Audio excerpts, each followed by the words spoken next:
पंथ इकट्ठा हुंदा रहा हर औकड़ां वेले, मुश्किलां वेले,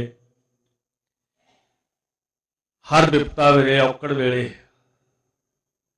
शरण तकदा रहा सतगुर जी की।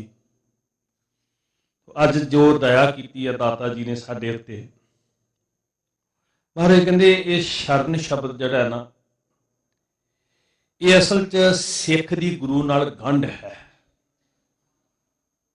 जे शरण नहीं तो सिख गुरु नाल जुड़िया ही नहीं। गल सिर्फ गुरु नूं जानण दी नहीं है साध संगत जी। बहुत कुछ असीं जाणदे हां, बड़ी जानकारी रखते हैं, बहुत ज्ञान रखते हैं। ज्ञान रखना, जानकारी रखनी होर चीज़ है, पर शरण कबूलनी, डिगना, ढह पैना होर चीज़ है। साथ गल केवल बौद्धिक तल के उत्ते तेज तरार होने की नहीं है जी। गल केवल अकलां नूं तिखियां करन दी नहीं है। बहुत कुछ जानिया जा सकता है, बड़े दुनिया के ग्रंथां नूं जानिया जा सकता है, दुनिया के धर्मां नूं जानिया जा सकता है, धरत आकाश पताल नूं जानिया जा सकता है। आस्था, सिदक, भरोसा, दृढ़ता, निश्चा, विश्वास, भावना, इत्थों शरण शुरू होंदी है। सिख गुरु की शरण च ढह के कहंदा है, हे दाता तेरी शरण विचों मैनूं जदों सब तो वड्डी रूहानी खुराक मिलती है ना, नाम हर,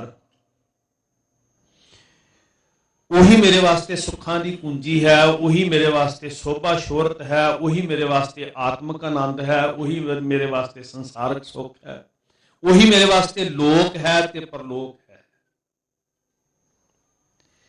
गुरु कोलों सब तो उत्तम श्रेष्ठ चीज की लैनी असीं जी? नाम हर। सतगुर दाता नाम का, सतगुर नाम निधान दृढ़ाया। गुरु ने अमृत नाम जो सानू बख्शिश किया, दृढ़ करवाया, सारे झूरे चिंता साडियां मुक गईयां। अमृत नाम निर्मोलक तेरा, ये दाता गुरु ही है। गुर दीनो मनतानी, डिगे ना डोले, दृढ़ कर रहे हो। अमृत नाम निर्मोलक हीरा। सतगुरु जी शरण विच ढह के, मैं ये नहीं कहता कि मेरी मत बड़ी तीखण होवे, मैं चतुर हो जावां, मैं दुनिया दे विच अपना लोहा मनावां, मैं सारे जगत नूं शिकस्त दे दियां। नहीं महाराज, जे नाम नहीं मिलिया तो सब कुछ सुआ ही है जी। सब कुछ बख्शो, धन भी मिले, तन की तंदुरुस्ती भी मिले, ज्ञान विवेक बुद्धि भी मिले, पर हे सच्चे पातशाह नाम बिना सब कूड़ कूड़। तेरे गुणा का अंदर सिंचना मिले, फिर शोभा भी बनेगी ना जी। जिस शोभा को करे भली करनी, सा शोभा भज हर की शरण। सो शरण शब्द नूं समझिए जी। एक मैं माफी मंग के अर्ज करदा, धन ने गुरसिख जिन्हां दा मस्तक गुरु की सरदल ते झुकदा है। पर सतगुरु जी ने एक बचन किया, महाराज कहंदे गल सिर्फ मस्तक झुकाउण नाल नहीं निबड़नी, मस्तक झुकण तो बाद हृदय का निर्मल होना बड़ा जरूरी है। मस्तक झुकिया ते जे हृदय कसुद्ध है, सतगुरु जी ने निर्णा दिता कि की फायदा होया। सीस निवाया क्या थी है। शरण का मतलब सिर्फ मत्था टेकना नहीं है जी। शरण का मतलब सिर्फ शरीर करके डिगना नहीं है। मान, चतुराई, हंकार, लोक लाज, लोक रवायतां, परंपरावां सब कुछ छड़ दित्तियां ते गुरु की शरण में ढह पिया। जिदा साहिब अमरदास जी ढह पे सन। गुरु अंगद साहब महाराज जी अदब वास्ते उठन लगे सी ना जी खंडूर साहब। जो हजूर बस सरके तो आए, बीबी अमरो जी की रसना तो बाणी सुनी, बाणी ने तांग पैदा की, गुरु शरण में लैके आई बाणी, बाणी नूं सुन के रंग चढ़िया, बाणी नूं सुन के भाव पैदा होया, बाणी नूं जान के समझ के अंदर विवेक आया ते रस्ता बदल गया। जिहड़े कर्मकांडां च तुरे हुए सी, साहिब अंगद देव सच्चे पातशाह जी का रस्ता किवें बदलिया? भाई जोत जी दे कोलों बाणी सुनी। कदों शरण में आए? जदों बाणी का बोध होया, विवेक आया अंदर, निर्णय करने की समर्था आई कि जिधर मैं जा रहा वो सब कूड़ कपटी है। कलपत देवी देवतियां की उपासना लई जांदे सी अंगद देव जी, मिथे हुए तीर्थां दे उत्ते रटन करते सी साहिब अमरदास जी। बाणी दे विवेक ने रस्ता बदल दिता, सोच बदल दी, सोझी आई कि आओ सतगुर की शरण च चलीए। फिर पता लग्या, मैं चारे कुंडा भालियां तुद जेवड़ ना साइया, मैं सब वेख लिया। अवर यतन कर रहे बहु तेरे, तिन तिल नहीं कीमत जानी। मैं सारे भटक भटक के वेख लिया जी। चार कुंट दह दिस भ्रमे,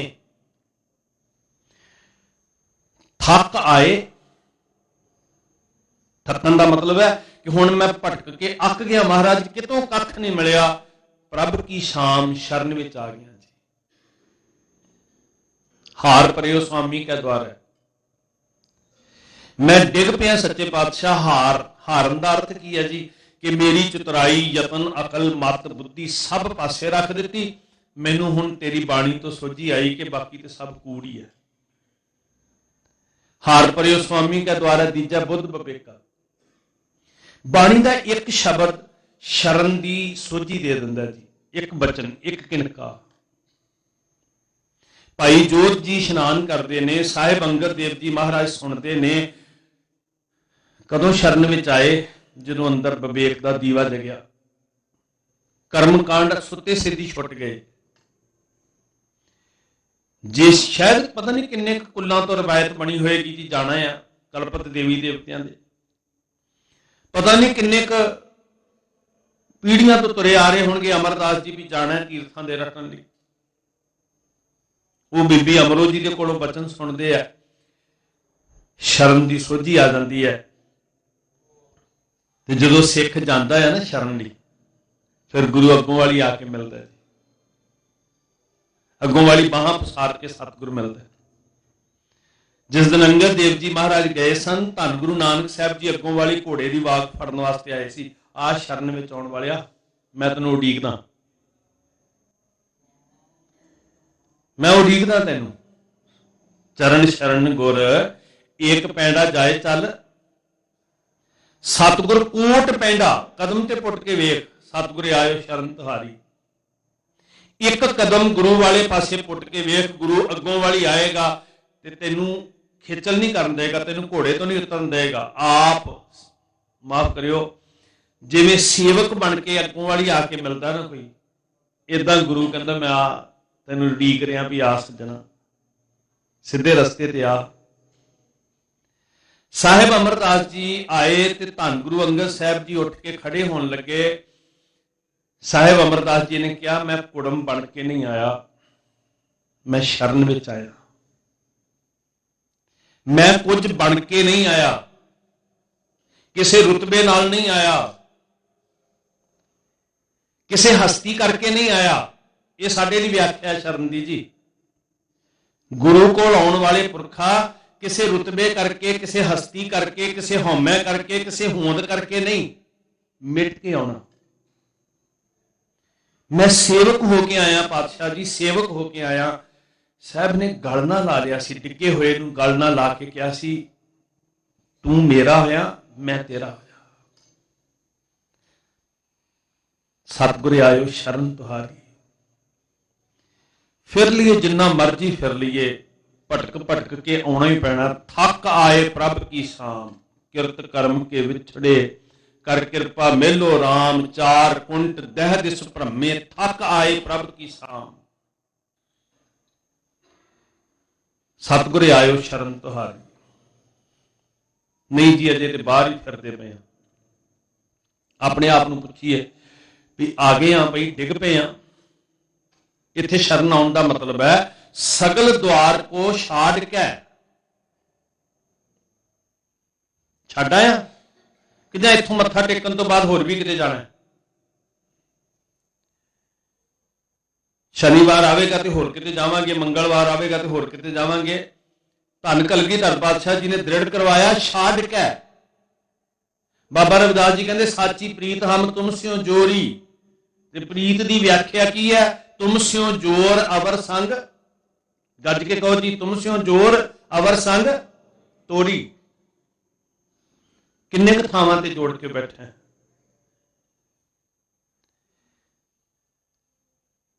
कई पासे तारा जुड़ियां जिते छुट्टिया ही कुछ नहीं है। अवर जतन कर रहे बहुत तेरे तिन तिल नहीं कीमत जानी, शरण आया महाराज। बथेरा कुछ कर करके वेख लिया, चारे कुंडा भालियां। जिहड़े शरण विच ने ना उन्हां नूं कोई खौफ नहीं, कोई भै नहीं। प्रभ की शरण सगल भै लाथे, दुख बिनसे सुख पाया, दयाल हुआ पार ब्रह्म स्वामी। तुमरी शरण तुम्हारी आसा, तुम ही, जड़ा ही शब्द है ना वो कहता सिर्फ तू, ओनली, तुम ही सज्जन सुहेले, सिर्फ तू ही मेरा मित्र है। तू ही तिन ही सुनिया दुख सुख मेरा, तो विद नीकी खटानी, जी की एक ही पै, एक ही पैमानी। सिर्फ एक ही है साडी सुनने वाला ते मनण वाला भाई। तिन ही सुनिया दुख सुख मेरा,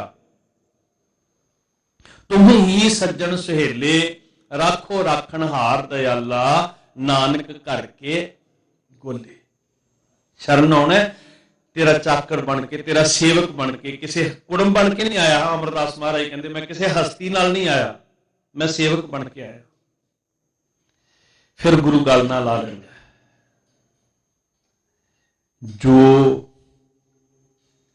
सतगुर शरण संगत नहीं आए, की होया जी उन्होंने जीवन का? त्रिग जीवै, त्रिग सिर जो गुर ना निवै, लानत जो सिर साई ना निवै, सो सिर की चकाए। अग ला के साड़ दो बाबा फरीद साहब कहते की लेना इस सिर तू, किहदा मान करदा इस बुद्धि का तू, जिहड़ी बुद्धि गुरु अगे झुक के विवेक नहीं लैंदी, गुरमत का चानन नहीं लै रही, किस बुद्धि का गुमान कर रहा तू? अग ला के साड़ इनू, कुन्ने हेठ जलाई है बालन संधड़े थाए। त्रिग सिर जो गुर ना निवै, गुर लग्या ना चरनी, त्रिग लोयन गुर दर्श बिन पेख्या पर तरनी, त्रिग जिहवा गुर शब्द बिन हो मंत्र सिमरनी, विण सेवा त्रिग हाथ पैर।